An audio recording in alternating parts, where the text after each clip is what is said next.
styles, the good, the bad, and how to find yours. Ayan. So, magme-merienda na ba tayo or mamaya-maya konti? 10:30? 10:30? 10:90? 10:20. 10 minutes pa. So, ang goal natin dito is to help you find your preaching voice. Yan. Paano yung voice natin? Bakit importante ito? No? So, napaka-importante kaya baka agad sobrang nakasing-singit. Di boses mo nga kas-kasaba. Di ba? Sobrang nagbaba. So, makakitilan. That's why when you preach, kailangan nakamodulate ang boses, no? Natin controlled, mahinahon, and of course, it is rare to hear a preacher na monoton. Mga kapatid, kailangan natin mag-humble sa harapan ng Panginoon. Monoton, na? So, preachers need to learn appropriate voice inflection, vocal dynamics. Meron din tayong paggamit na strategic poses that would help communication interesting. So, may sinasabing preaching style na poor structure, my poor delivery, no? So, I am telling you this because I want you to be a preacher God made you to be. Gagawin ka ni Lord na isang preacher. Kaya, itong mga ito, pinag-aralan natin na mga idea na ito, na yung preacher's voice, we're not talking about yung sound actually, yung physical voice niya, how deep or how high, crescendo, decrescendo, nor about his accent or verbal tics. Rather than talking about the distinct feel of preaching and communication. Paano mo ma-communicate yung tema mo? Paano mo ma-i-relay ng maigi? No? Preacher's voice is a mixture of how he sounds, his dynamics, his points, his emphasis, his points of view, and other qualities that are distinct to him. So, the preacher has found his voice comfortable in her own. So, hindi gaya-gaya sa dahil may nagustuhan ka na ang galing-galing niya, ang grabe ang mga pakulo niya, na? So, hindi ito gaya-gaya. Until a preacher found her voice will often sound like a copycat, no? Yung nagmayakman nga, Ajay kasabana, kaya't ko mo, nakasjaya ko mo mga saba. Nga hindi yun, no? Kasi ibang pinapagawa sa'yo ni Lord. Iba-iba tayo na klase ng mga preachers. Si Sario, ibang klase siya na klase ng preacher. Si Pastor Tina, lahat tayo, iba-iba. Si Pastor Jeff, iba-iba yung klase ng style natin ng pag-preach. Yun ang ipinapadevelop sa atin ni Lord. So, ang atin lang isipin kung paano natin mai-communicate yung mensahe na dinadala natin. So, hantayon ko na nga, Diyan man, naglaing ang English. Kasjay kahit ko mga agkasabati kasjay, no? So, hindi pwede yun, no? Borrowing phrases, intonation, gestures, or habits of other preachers ay copycat. So, may preacher na thoughtful, intellectual, yung salita niya nakakonect sa mga intellectual people. May ganun na preacher. Educated people, no? So, some preachers are passionate. Meron din witty. Yung humorous na pastor, yung may pastor din na nag-sermon na sarcastic. Meron din preacher na entertaining, creative, pasayaw-sayaw, pakanta-kanta. Yung pastor si Pastor Danilo Solana doon sa Cagayan de Oro, natutuwa ako pag dasalo-salo kasi at kanta-kanta. Yeah. So, yun ang style din niya na mag-preach. So, very humorous siya. So, may preacher na, they always exude wisdom. Yeah, gusto nila lagi yung ang lalalim na mga wisdom, no? Na ang listener, doon na dyan mga bago nga makutlo sa ilahang mga sa iyang preaching, no? Na narinig nila sa kasama. May preacher din na they move almost constantly, no? Na naglalakad-lakad. Minsan, pagpatayo siya ng tao, ng isa sa congregation, no? At maipapagawa siya. So, may mga preachers na ganon. And, meron ding preacher na straightforward. May preacher na palakwento sa kanyang nakaraan, na? As part of her testimony. So, may preacher na nakaka-inspire na-inspire yung kanyang mga hearers, na napapalago yung kanilang faith. At may mga preachers na at the end of their sermons, nag-altar call, gano'n. So, Pag-aaralan natin ngayon yung mga pulpit ethics na dapat nating i-avoid na hindi maganda sa pagdinig natin. So, pagkatapos natin sa ating preaching clinic, anong klaseng preacher kaya tayo maging? Na? So, just as a reminder, when you preach an inspiring message that encourages the faith of the listener, that in their struggle, andyan ba? That in their struggle, they will find hope in God. That those who are in deep pain, experience sufferings and trials will find help when they engage to God's words. To reach the God-given potential through Jesus, that the listener will engage their lives to God, acknowledge the holiness of God. Yun ang pinupuntayan natin. Bakit tayo nagsisermon? So, may mga dapat tayo, may mga preachers na gustong-gusto kong pakinggan yung kanilang daily guides, no? Daily lives, kagaya ni Ed Lapis, no? Na si Saging, yung pastor ng CCF, Bong Saging, yan. Ano ka talaga sa mga preaching nila. So, mga practical yon. So, ang dami ko natututunan sa kanila. So, in preaching, you need a lot of studying, praying, bago may deliver yung word of God, no? May mga bagay tayong dapat tandaan when we deliver our preaching na kailangan natin i-avoid because it is not helpful. And it will diminish our effectiveness. Una, ayan, tingnan natin yung una. Yung una daw ay, look at me, preacher. Ano kaya yan siya? Sabi niya, we must speak to have our sermons connect with people where they are and teach them as much by how we connect with them as what they say. So may itong mga preacher na ito, yung sermon niya ay patungkol sa kanyang sarili. It looks like a preacher sharing too much stories about himself. Oo. May pastor na ganon. So, may preacher ganon. So, ito yung unang i-avoid daw natin. Yung look at me, preacher. Kasi as preacher, our goal is to point to Jesus, not to ourselves. Dapat si Jesus ang bida sa ating preaching, hindi ang sarili natin. Amen? So, we must seek to have our sermon connect with people where they are and teach them as much as they connect. No? Pangalawa, the comedian preacher. Yan. Humor is remarkable, of course, no? Gift of God yan. Part of the good of His good creation. Kasi si God humorous. Especially valuable when it comes to preaching. So it helps relieve tension. Pag yung pastor, patawa ng patawa, no, nakaka-relieve yun ng tension. Lalo na may pumunta ng church, ang laki ng problema, so nawawalan siya ng gana mag-church, so yung mood niya sira yung puso niya, pumunta sa church. At then, nakinig siya sa pastor, patawa ng patawa, pero, minsan, hindi nila maalala kung ano yun. Diba? Wala yung, puro tawa lang ng tawa, pero hindi maalala kung ano yung totoong mensahe talaga.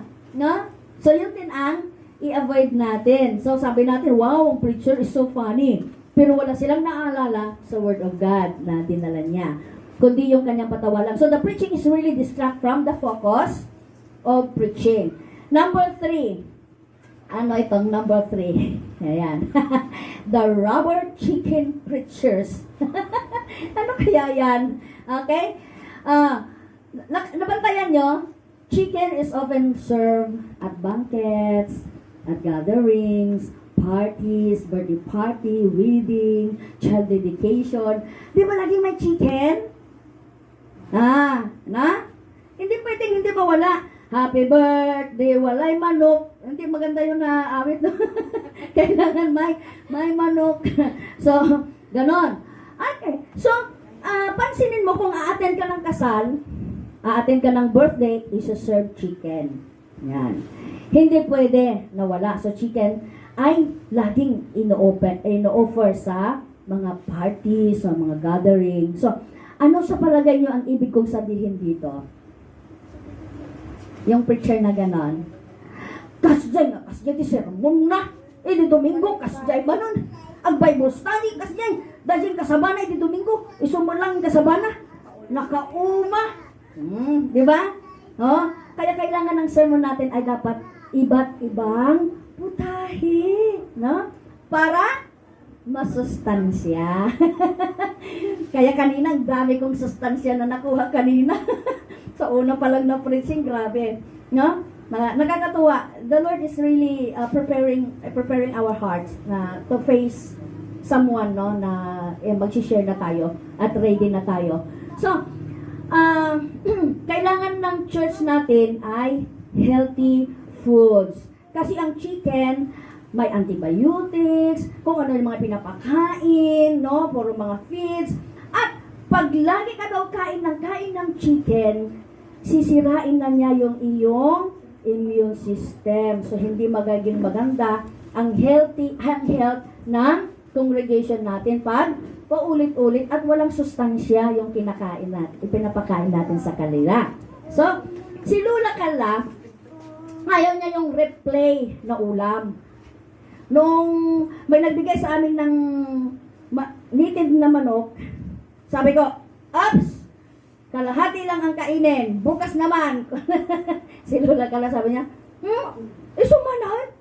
Nakauma." Basta kahit nakananan no? So, namimiss ko yung ganong luto. Kaso lang, makauma, no? So, nung pandemic talaga, nakatikim kami ng puro sardinas. Sabi ko na sa inyo, lahat na luto ng sardinas na luto ko na kasi yun ang ayuda namin. Noodles, no?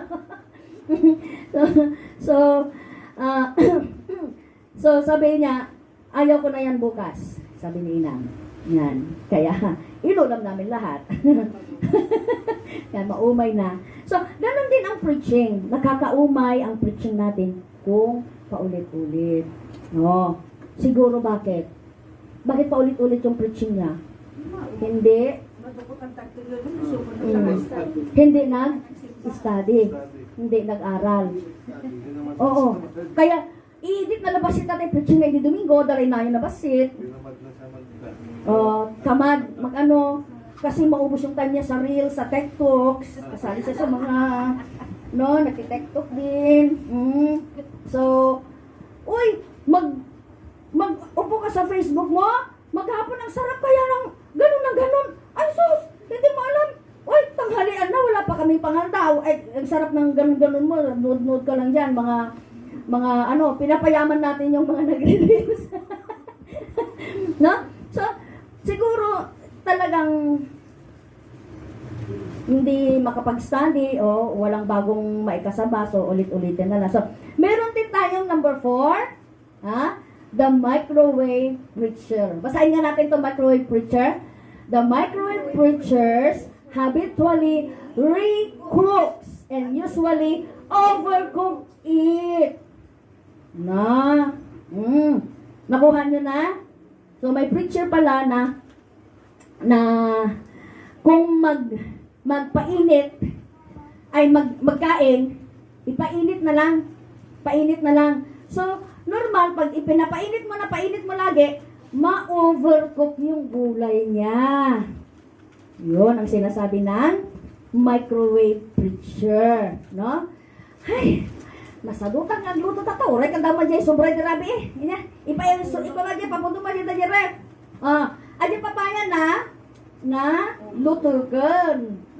Diba? So, paborito tawang ipon na. Nabalin. So, pag gusto natin yung kainin ulit, diba, ipapainit na lang. So, kaya yung itinabi ni Tito Marina na tinulang manok, ipinainit muna. So, anong nangyari sa gulay niya? Na overcook. So, masadutang nagluto tagta. Papudot ko lang nga nandiyan. Sobra di rabi. So, the microwave preachers habitually overcooks it. Pag dinoble mong niluto ulit yung fried chicken, magiging Black. magiging kumulbot. Yan, kumulbutan. Yan. So, this style of preaching is unprepared. Kaya, kilaban, rajay, ipakan, ipapudot ng tulangunan, si pasangon na dyan, lamisaan. Ang tinatawag na brown grass. Oh, correct. So, uray kat no, adda pa'y mati kilabanan, no? Rajay lang nun, ipapudot lang nun. So, masadutak nga di-study. Rajay lang nun, input, rajay kasabak lang di Domingon. Inulit naman yung kasaban na overcooked, no? So, underdeveloped. So, when we preach, give the best preparation. Amen. Give time to study. Give more time in prayer. Dahil sa kati-tiktok, kagre-reels, kinapos tayo ng time para mag-study. So, when we preach, let us ask ourselves, did I give my best preparation? No? No? So, if not, we are likely microwaving our sermons, which is lead to undernourished congregation. Kung yun ang pinapakain natin sa ating congregation. 10:36 na. Ituloy natin mamaya. Magmerienda tayo muna. Sermon na natin merienda. Lord, we thank you for our merienda. Bless you, undernourished congregation. Okay, dito ka na, Jam. Ikaw na mag-upo muna kasi kuya ay busy pa. Okay. Number 5. Another is the aimless driving preacher. Ano kaya ito? Ano kaya ito? Ha? Balik mo na. Yan. The aimless driving preachers. No sense of direction. No? Aimless and rambling sermons leaves listeners mostly hoping the trip will end soon as possible. Na? Hala, mapan na driver. Ha? Mapan esperanza. Mapan sinyan. Jay lugan na. Mapan park. Mapan restaurant. Mapan mall. Na? Walang patutunguhan. Damdam. Maminsan nga ano di example mo pastura. Bayaw awan ka. Wan, bayaw. Sabi ka din din Oo, kasi no sense of destination. So in the same way, aimless and rambling sermons, sabi ng listener, ano nga tama pas ti biyahe. natayon dati karagaragan na nadagay pa lang Japan. Sa naman kanong Iganda ka pa lang USA. Ikararag namin ang lugaran. Intercession na guys. Basta ganon na prayer ay intercession. Prayer for the nations. No? So, nagbayagan na yan yung pastor ng mga saban. Kano ka tabalpas ni pastor? Nagtayo na kadamdanunan na. No? Talaga pastor si pastor naman. Pasikot-sikot ba? Ang aming lugar, istorya na din na dadaanan na namin. What? Mabaling na siya. So nga rin, Pagpabayag. Dati pabirok na ba dadala yung pamasayo. Ano to? Pamasayo nagsunli. Pwede na makasundli. Tanong kanya-kanya nga gamitan. Talala kayo amin yan, yung isa-sabay na lugar. Balik ang lugar. Oo, no? Okay, naganda yung makadanunan na, no? So, nabayag, numalpas si pastor. Ayan. Gusto niyo ba? Adapay? Adapay! Okay. Ang sabi niya ay, the yelling preacher. It is the style. Awa man yung pagpagkana, that is ineffective. Bakit? Kasi, riyaw ng mga sabay ni pastor. Kasla makang-ungat, no? Anya na iti mapasaman dyan congregation na, no? Kasaba tayo nga puro riyaw. Nagre-rebook. Marirebook na ulit na si membro, no? So, kakamsat! Agpakumbaba kayo! Kisama niya po. No, kaya yung mapertisyonan! Ay, riyaw na. So, mangtad kayo ti. Mangtad kayo ti. Operin nyo! No, kaya yung mapertisyonan na kayo na pa. Pag! No? So, Sa totoo lang mga Pentecostal ganyan. dapat may ano. Na Oo. Grabe pa. Pero dapat may rest. Pero nung nasasama kasi ako sa Nicodes, nakita ko yung modulate na voice nila. Mm. Para lang silang Mas naiintindihan mo yung mensahe. Gaya mo si Kasdialan, nagsasabay ah. Mm. Kasi hindi pa nagkukulang man din doon, nagpinsan, di boses mo ka. Revival lang. Pero sa totoo lang, dyan. Oo, nakuha. Na nakaadal ba nga medyo ikas, ko lang dyan ko. Hindi ko parang naalak niyo ni Pastor Carriaga, manahit ka. Kasabay tayo. Riyaw nga Ayaw magsakit. Kasi di gaya. Awa mo kargana. Kaso nga, hindi ko, medyo naadal-adal ko na inadap ko hindi Oo. parang ganun. Ano siya, hanay. Hanay, no? Modulated ang boses. So, ureryaw ka nga riyaw o makargana datay iriryaw mo, no? So, hadapay? Hadapay, kaya yung pay? Okay, last. Ano sa palagay nyo? 7. Okay. Eto. Ito na. Naalala mo si Pastora. Pastora sa Urok. Sa ano? Urok. Ha? Sa Cagayan Valley. Pastora na bakit? Pastora Milicia. Pastora Milicia. Iya dayo tawag. Sabihan ko siya, sabi ko, huwag kang ganyan. Nung una na niya ako na rin nasaktan siya, sabi ko, huwag mo akong personalin. Kinonfront ko siya, huwag kang ganyan. Ayan. Tingnan mo na yan. Yung sinasabi niya si Pastora ano yan? Si Pastora Milicia. Yung Yan. ang palpit. Kadaag ka sa ba? Kadaag sa o. Pukpukan natin iman na dyan pulpit. Pagta pulpit ako kayo. Nga kasta no? So, kasta na nga adatilan sa nga ipukpukpuk na naging hobby niya yung pagpukpuk ng kamay niya sa pulpit. So, oray lang no, makikitog kami. Nagpintasay ka sa balo, pero biglang ako, buntalo na di pulpit. Oray kami na makikitog. Ito sa naitay kaya, di ba? Pero may ano din yan pala, no? May mga disadvantage, no? So, iti dati barbaro. Iti dati barbaro nga membro. Ay, dami yung barbaro nga nagsimba. Barbaro nga invite. Nagsimba. Kuna na dyan tao. Iti nagsauda dyan nga bakit, ay nagkasaba dyan nga bakit ka kuna na ka. Hindi ako subli nagsimba. Nakikito ka mabubutan na tayo pastura yun. So, Nagsisilok ka, may bagada. so, Kasaw dati dagis ba? Katawa ka rin silok ka. Ay, gagawin ito. Dagis di magbagada.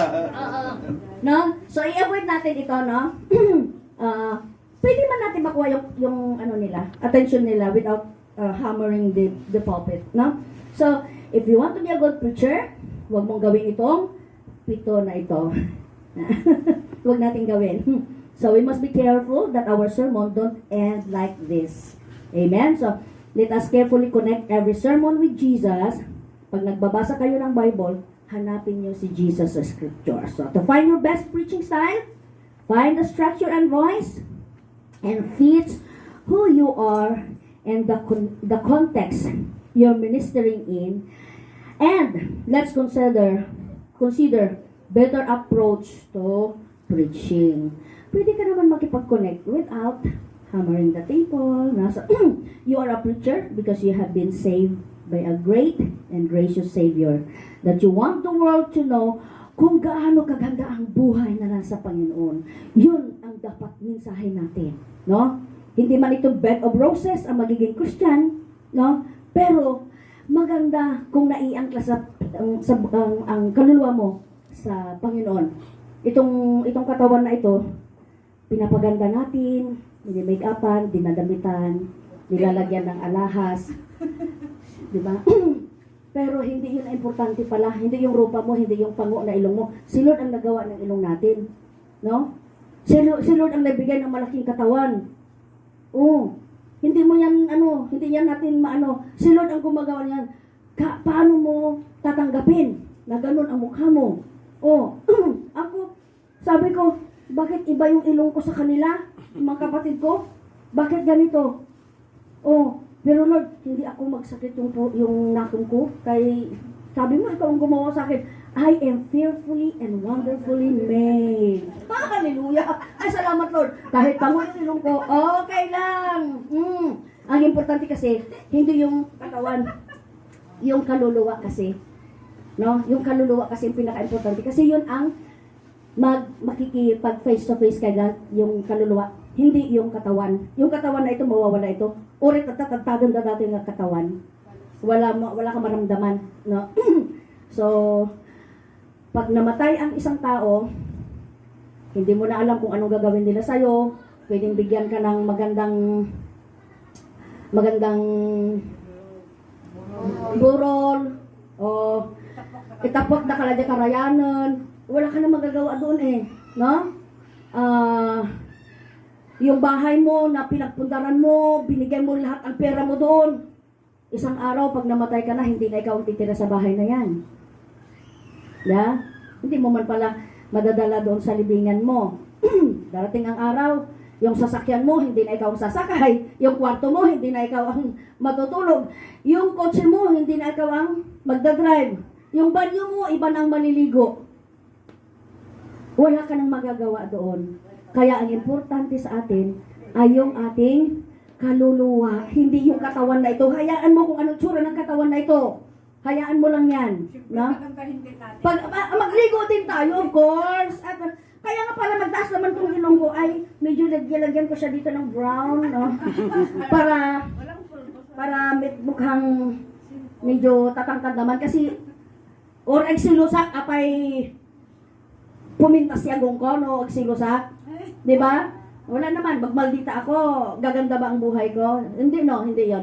So, ang pinaka-importante sa lahat ay yung kaluluwa ng isang tao. Maiangkla natin sa Panginoon. So in conclusion, you are a preacher because you have been saved by a great and gracious Savior. And you want the world to know you. Kung ano, gaano kagandang buhay na sa Panginoon. We preach the Bible to say that what God thinks. So we all have different personalities. Sinabi ko na yon. And we will be influenced by our preaching. So, we all have different spiritual gifts. Sabi ni Pablo sa 1 Corinthians 12:4-7, ni-remind tayo ni Paul na we have varieties of gifts, varieties of service, varieties of activities. Iba-iba ang ibinigay ni Lord sa atin, but we have the same Spirit, the same Lord, the same God who empowers us, and this manifestation is for our common good. So in addition to that, the different personalities, sinabi natin na preachers have different giftings that influence their sermon. Like, basahin natin yung Ephesians 4:11. And he gave some apostles, prophets, and some evangelists, and some pastors and teachers. Yan. So, yung maganda kung yung gifting daw na ito, yung 5 giftings ay nagmo-move sa isang church. No, maganda daw may prophet dito sa church na ito, nakakakita siya ng visions at nasasabi niya sa church. Maganda din na may evangelist tayo dito. Maganda yung pastor teacher pinag-isa na ngayon eh. Yung pastor ka teacher ka rin, no? So nagalihok siya sa simbahan na ito. And pag ganun, yung 5 gifting na yan ay nag-work sa isang church, that church will be a growing church. So, wini-welcome natin ang mga evangelist, pero ayaw natin yung prophet, no? Kasi nasasaktan tayo sa sasabihin ng prophet. Masakit talaga, no? So, natatakot tayo sa sasabihin niya. Good for bad man ang Yes. Oh, sino ang anong nangyari kay Jeremiah dahil ayaw nila yung prophecy niya? 'Di ba? Hinulog siya si cistern. Oh, ilang ang araw siya, isang buwan yata siya doon sa ilalim ng balon na may tubig pa ata yun o walang tubig. Kasi kawawa ang prophet kasi sinasabi niya yung sinasabi ng Panginoon. Nakakasakit sila. Kung ayaw nila marinig yung isasabihin. Papatayin nila yung prophet. Di ba? Naglamlamang ni Elijah. Hindi kwib-kwib ba? Madi na kaya timanganan natidiscourage. Apo, pinagtanak ti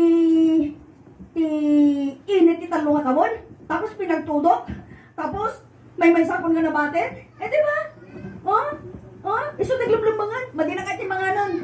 Wala na yuwa ka. Hoy, mga nan. No? Ate tinumumon. No? No? Okay? So, sa pastors, passionate ang pastor. Is often a good gifts, and the preacher should not ignore yung passionate talaga, loving talaga yung pastor. Kaya kung gusto mo na mag-preach ka ng giving, ibigay mo sa special messenger. Yan. Kaya sila yung magpupukpok sa membro. No? Silang magsasabi. Dahil pinatira mo at tinira mo ng congregation, mamawalan ka ng membro. Okay. So, kinilaro ni Paul, no single person has all gifts. Hindi pwede. Hindi pwede. Nasa iyo na lahat. Aba, superhero ka na. Kunti na lang, maglipad ka na, no? Mawala ka na in the spot. So, i-distribute ito sa body of Christ. So, no single person should aspire, sana nasa akin lahat yun. Hindi rin ganon. No? A preacher should not aspire, they have them all. So, God has given you a distinct preaching style, and let us use this for the glory of God. So, next meeting will be our last meeting. No? Ituturo ko yung for spiritual gifts, for spiritual truth of sharing the gospel. So, dito matututunan natin kung paano mag-soul winning. And don't you know that soul winners have rewards? Yan. Sasagutin ko na yung tanong natin, no? So, there is, of course, a reward offered to soul winners, and these rewards are spoken of in the New Testament under the figure of crowns. Corona. Oo, nasave ka. That's good. Hallelujah. Nakapasok ka sa langit. Nasave ka. Pero pag kinukurunahan na yung iba na sabi niya, Gina Bagayas, crown of righteousness. Ano? Di mo na matatawa ginagan ko na kay crown ko. At least nasave ako. Diba? Kaya lang magano nga din. Paano magano ka din? Ang damo ko mati crown of glory. Crown of righteousness. Urasus nga mamukpok sa ilang dughan. Yun na yun. Oo. Save ka nga. Oo, nasave okay na yun. Bonus kasi yung crown. Ito yung pag-aralan natin ngayon. Anong mga rewards na yan, no? So, makukuha natin ito or mawawala. It depends on our faithfulness and unfaithfulness. So, in according to our faithfulness and unfaithfulness. Number one, the incorruptible crown. Incorruptible crown. Anong nangyari dyan? Sige. 1 Corinthians 9:25. 1 Corinthians 9:25. Okay? Every athlete exercise discipline in every way. They do it to win a perishable crown. Perishable, or in King James Version, incorruptible. Incorruptible crown. But we, an imperishable one. Ayan. Okay. Number 2. The crown of life. James 1:12. Sige. Picturean nyo na lang mamaya pag may ano. Ano nyo lang muna. Sulat-sulat nyo muna itong mga verses ko. The crown of life for those who patiently endure trials and testing. May trials ka, may testing ka. Hindi ka nag-complain.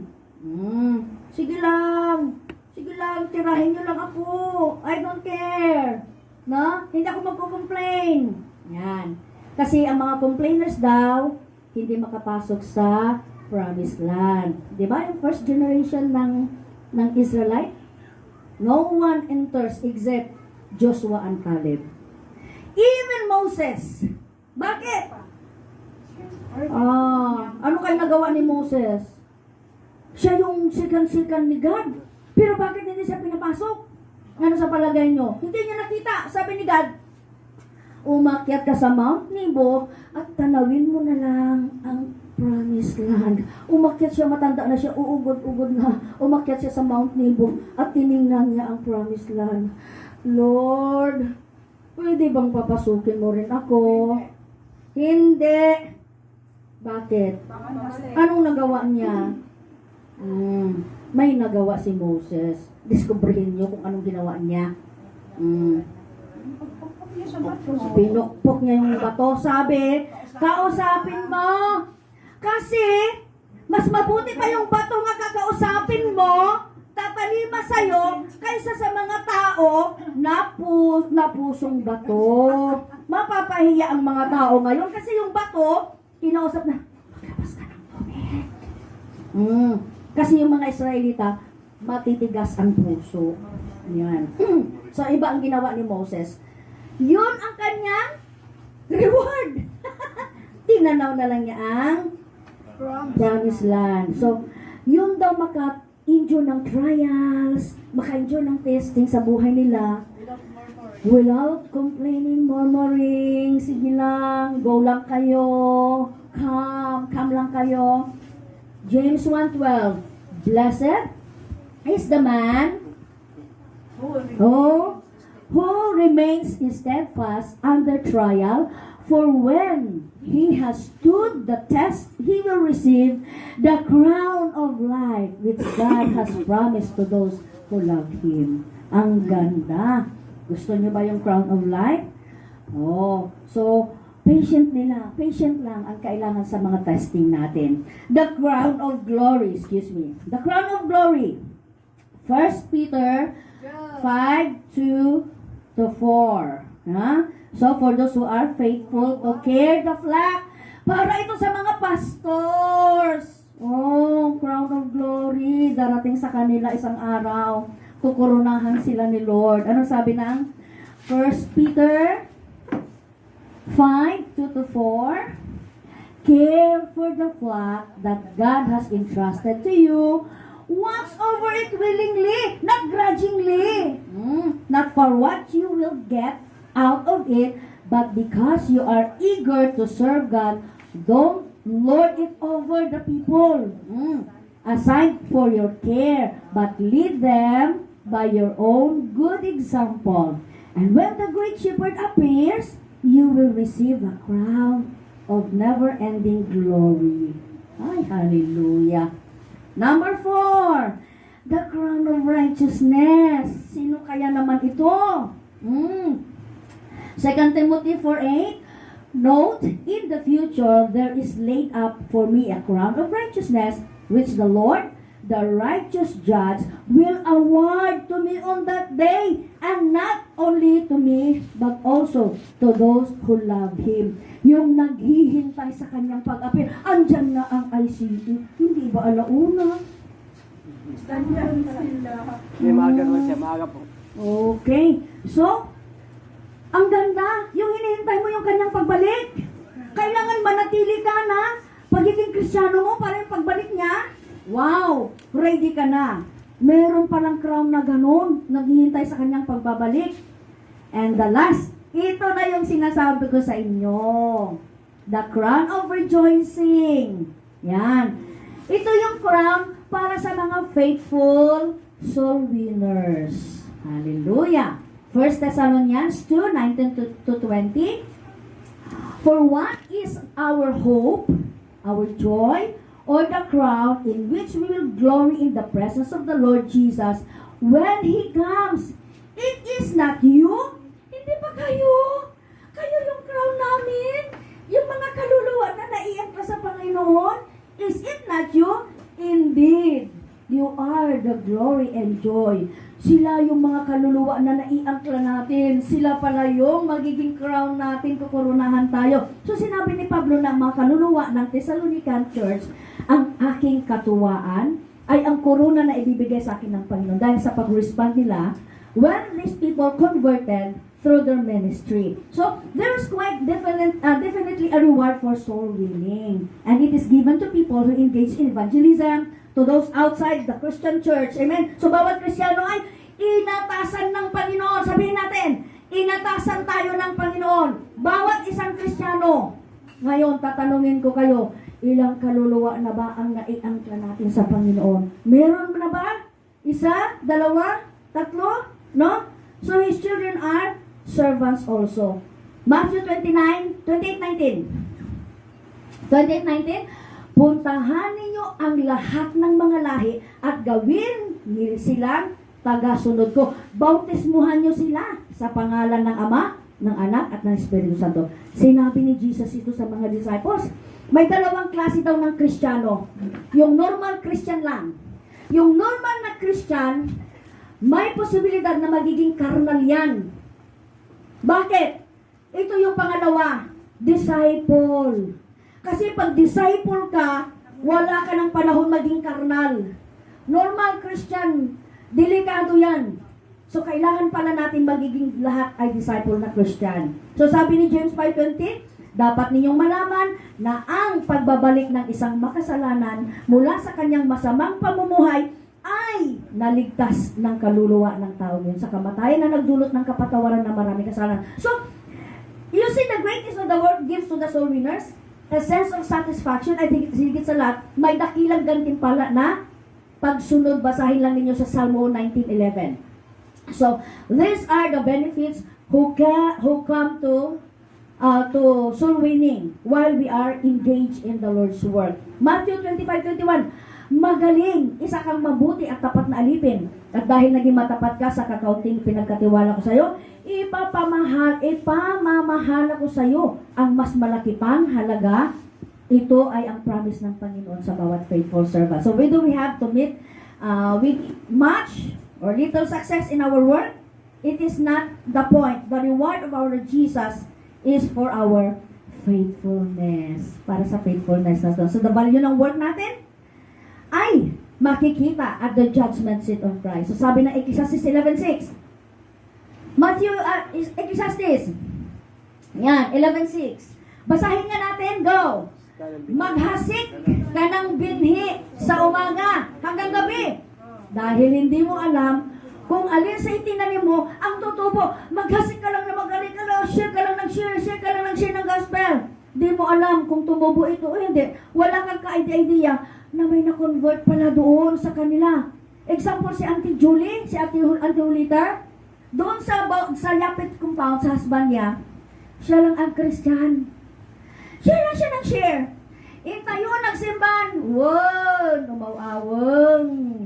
Tuwing linggo, dadaanan niya sila, impitahin. Intayo ng simbahan, wow, so marunong kami to, umawawang. Sumbat na sumbat ni Kasjay, kumuyog kami to. Noong nag-abroad siya, wala na mag-invite sa kanila. Alam nyo ba noong pandemic, lumapit sila sa lahat sa Panginoon kasi na-COVID silang lahat. So, tinanong ko sila, pinatanggap na ba kayo ni Pastor? No, dahil nagsimba-simba lang kayo? Ano po yun? Yung prayer of repentance kayo? Pinag-confess kayo? Wala po. O sige, ngayon tayo mag-confess lahat. Sumunod kayo sa sasabihin ko, ilang kaluluwa yun? Ang tumanggap sa Panginoon? Ang dami nila. Sa compound ng Yapit, buong pamilya ng Yapit, grabe, na-save sila lahat. Oh, hindi alam ng pastor na hindi pa tumanggap, nagsimba-simba lang. Hindi naman pala niya, pina-receive sila. Prayers, sinner's prayer. So yun ang ginawa namin. Sinner's prayer. No? Walang ka-idea si Ante, tumubo pala yung kanyang pag-share. Nasa abroad siya, 5 years siyang nawala sa Pilipinas. Iiyak-iyak siya, nakita niya ang buong pamilya ng Yapit. Grabe, napaka-faithful sa Panginoon. Paul anticipate the moment na nasa heaven na tayo, madidiscover mo na lang, na-save ka? Di ba ikaw yung naka-receive noon doon sa Antioquia? Hindi ka ikaw yung nasa Bilyamor noon? Na-sharean kita? Nag-share ka lang na nag-share. Mamaya madiscover mo sa langit, magkasama kayo dahil sa na-share mo. No, hindi masasayang yun. Sabi ng Bible, hindi masasayang yung word na inilabas mo sa mouth mo. Mag-share ka lang, no? Huwag kayong magsawa sa paggawa ng mabuti dahil sa tamang panahon matatanggap natin ang gantimpala kung hindi tayo susuko. Anong chapter yon? Matatagpuan? Galatians 6:9. So, ito pa, mas ma-inspire pa tayo. Gusto ko kayo ma-inspire. Daniel 12:3. Ayan. Basahin nyo nga. Go! Ang mga taong nakakaunawa ng katotohanan at nagtuturo sa mga tao na mamuhay ng matuwid ay nagniningning gusto ko yung magningning. Hallelujah. We will shine like a star in heaven. So during our last meeting, we will tackle about how to lead a soul for Christ. Huwag kayong a-absent. A-attend ka, Gina, kasi meron ka ring responsibilidad as Christian. Mag-share ka ng gospel. Kasi Kristiyano tayo. Yan. Walang a-absent sa last meeting natin. Sa Monday yon. Hindi! Sa Saturday yon. Oh, 4 years na natin ha. So matatapos na graduation na natin sa Bible School. Oh, mag-graduate na tayo, no? So, how to lead a soul to Christ. Yun ang ituturo sa atin ni Lord. So, every Christian daw should not only have the assurance of our salvation. Ay, saved na ako. Okay na ako. Eh, paano yung kapitbahay? Paano yung nasa likod? Paano yung pamilya? No? Paano sila? Assured ka na sa salvation mo. Paano sila? So, we have to intentionally share the gospel to them. So, if soul winning is the greatest task in the world, at in-interest nito ni Lord sa atin, sa bawat anak niya natin, we should do it. Sabihin mo kay Lord, Lord, give me the desire, to be fully prepared, Bigyan mo ko ng desire. Alam niyo ba yung John chapter 1, dito natin matatagpuan ng discipleship na relay, yung paano na-save ang mga disciples? John chapter 1, no? Tinawag ko itong relay? Yung pagkasunod-sunod na pagkatawag ng John chapter 1. So, sino yung nakakalam ng pinakaunang disciple ni Jesus na nag-respond sa call niya? Sinong first disciple? Andrew. Si Andrew! Nang makilala niya si Jesus, hinanap kaagad niya si brother niya, si Simon. Si Peter yon. Nung nakita ni Jesus si Simon, ikaw, tatawagin na Pedro. Nabago ng kanyang pangalan. No? So, si Andrew, nag-umpisa kay Andrew, ipinakilala ni Andrew, yung kapatid niyang si Simon, si Pedro na, kay Jesus, no? Ang pinakasikat, pinakaingay, pinakamaingay ni disciple, no? At kaagad-agad, ibinalita niya kay Pedro, natagpuan ko na ang Messiah, no? At isinama agad ni Andrew si Pedro para ipakilala si Jesus. So, kaagad-agad, no? May desire ba tayo na gano'n? Kagaya ni Andrew? Na pag nakakita tayo ng lost soul, magdi-desire ba tayo na dalhin siya sa Panginoon, no? Nang tingin na ni Jesus si Pedro, sinabihan kaagad siya ni Pedro ng ganito, ikaw si Simon na anak ni Juan. Mula ngayon ay tatawagin ka ng Pedro. Ito yung message kahapon na nakakuha ako ng big idea doon na si Pedro. Bakit sinabihan siya ng susi? Kasi siya ang nagbukas. Siya ang nagbukas sa mind ng mga disciples nang sinabi niya na ikaw si Jesus ang anak ng Diyos. Nang sinabi niya, kataas-taasan Diyos. So, pagkatapos ng pangyayari ito, pumunta si Jesus sa Galilee, nakita niya si Felipe, na? At sinabihan niya, sumunod ka sa akin. Si Felipe ay taga Bethsaida, tulad ng magkapatid na sina Pedro at Andrew. Pagkatapos silang tawagin ni Jesus, hinanap naman ni Philip si Nathaniel. Nag-share naman sa kay Nathaniel. Nasaan na si Nathaniel? Sabi niya nung nakita niya, alam mo Nathaniel, natagpuan na namin ang tinutukoy ni Moses. Siya si Jesus na taga Nazaret, anak ni Jose.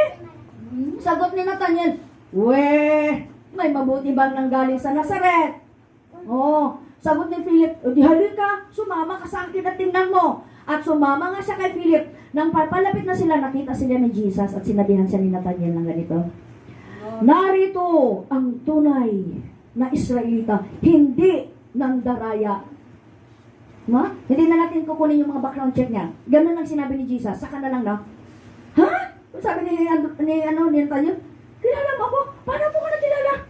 Nakita nung nakaupo ka pa lang sa ilalim ng fig tree bago ka tawagin. Alam niyo ba sa Cagayan Valley, napakaraming fig tree. Doon sa likod natin, Auntie Julie, napakaraming fig tree. Hindi nila alam na fig tree. Ano kaya ang puno yan? Lahat na sa manipod jurat na. Allah, fig tree, grabe.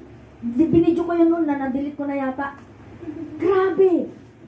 Ang masarap yun, napakasustansya ng fig tree. Ipasas mo siya, i-dry, no? Ay, ang tamis. Hindi mo kailangan mag-sugar, no? Ano siya, i-prune mo siya. So, sabi niya, no? Sa ilalim ng fig tree, bago ka patawagin ni Felipe, kilala na kita. Ano na? So, talaga? Guro, kayo nga ang anak ng Diyos. Wow! So, this is how the 12 disciples started being the disciples of Jesus. So, gusto kong i-discuss natin ang kwento ni Philip at ang Ethiopian eunuch, no? Si Philip, naka-receive siya ng strange command from an angel of the Lord. So, an angel is a normal angel. May trivia ako, nasasabihin sa inyo. An angel of the Lord, pag nabasa mo, an angel of the Lord, normal na divine messenger yan. Anghel yan. But, pag sinabi niya, pag nabasa mo sa Bible mo, kasadala sa King James natin mababasa, the angel of the Lord. Pag yung phrase na ganon, sa Septuagint, to signify a Christophany, the pre-incarnation of Jesus. Doon pa lang sa burning bush, hindi pala angel yung nakita niya. The angel of the Lord. Si Jesus pala yung nag-appear sa kanya. Pag sabi niya kay Moses na, ilagay mo, iunat mo ang yung staff. Nag-appear doon si Jesus. Hindi pwede si God the Father ang mag-appear. Bakit? Mamamatay sila. Hindi nila pwede makita. So lahat ng the angel of the Lord na mabasa nyo dyan is the pre-incarnation of Jesus. Siya yung warrior na nagipaglaban kay Joshua. Naku po! Grabe, no? Yan pala. So, sa ibang version, wala yan. Hindi nila pinahalagan yan. So, the nearest to the Greek na na version ay yung King James. So, sa King James natin mababasa yung the angel of the Lord. So, Christophany means pre-incarnate appearance of Jesus. So, sa King James version mababasa yan, no? Now, pero dito, kay Philip, an angel of the Lord, na ibig sabihin, nag-appear siya kay Philip sa Acts 7. Acts 7:35 to 38. Okay? So, nakasulat, doon sa Acts 35 at saka 38, ng King James, nakasulat dito, the angel of the Lord. Yan. So, sa ESV, tingnan nyo na lang mamaya kung the angel of the Lord ba ang So, it is clear from the historical context na all uses speak of the pre-incarnate of Jesus, appearance ni Jesus Christ kay Moses ito. So, hindi si God the Father nag-appear. Okay? So, only in the first 5 book ng Pentateuch, napakita si Yahweh kay Moses nakatalikod, no? Sinasabi pa po nila. Hindi yung face-to-face. So, balikan natin yung nag-command kay Philip. Sabi niya, an angel. So, this is the divine messenger sent by God. So, Philip, of specific direction. So, all of us, all the time are being touched by the ministry of the angels. Though usually we do not see them. Naniniwala ba kayo na angels are ministering spirit to God's people? May isang psychologist doon sa Church of God Makati. Psychologist siya. Nung sinabi namin sa aming Bible study na ang angel ay nag-aayuda sa tao, ayaw niya maniwala. Parang itong psychologist na ito, hindi nagbabasa ng Bible.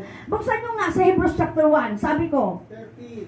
13 to 14. Oh, nung nabasa niya, natamimi siya. Ano nakasulat doon? Are not all angels sent to serve those who will inherit salvation? Those who have trusted Jesus for their salvation? Sabi sa NLT, but angels are only servants. They are spirits sent from God to care for those people who will receive salvation. Klaro? Na mag-aayuda, natutulog, help natin ng angels. Mabuti yung bata na padarumog dyan sa muti kutsi. Pero bakit hindi narungko yung kanyang tungod? Di ba? Inayudahan siya. No? May ministering spirit na nagbabantay sa atin. Sent by God. Pero hindi ibig sabihin na mag-trust tayo sa angels. Doon tayo sa sender, kay God tayo mag-trust. Amen? So, it is so clear that angels are spiritual beings involved in many different tasks as part of angels elect who work is to serve or to minister to believers in different ways. Iba-iba. Kagaya sa Acts chapter 12. Noong napriso si Pedro, nag-pray yung mga Christian. Oh, anong ginawa ng angel? Si Lord, nagpadala siya ng angel. Oh, para i-rescue si Peter doon sa kulungan. So, mukhang hindi na natin matatakal ang lahat ang kay Philip. Let's have this next meeting at ikukwento ko kung paano dinisciple ni Philip yung Ethiopian, yung Afrikano. Ethiopian Ethiopia is Africa. No? So, matatakal natin yan next meeting na lang for our last meeting. So, sana makagawa na tayo ng certificate niyan, no, para makapag-graduation, ano din natin yon. So, next meeting, we will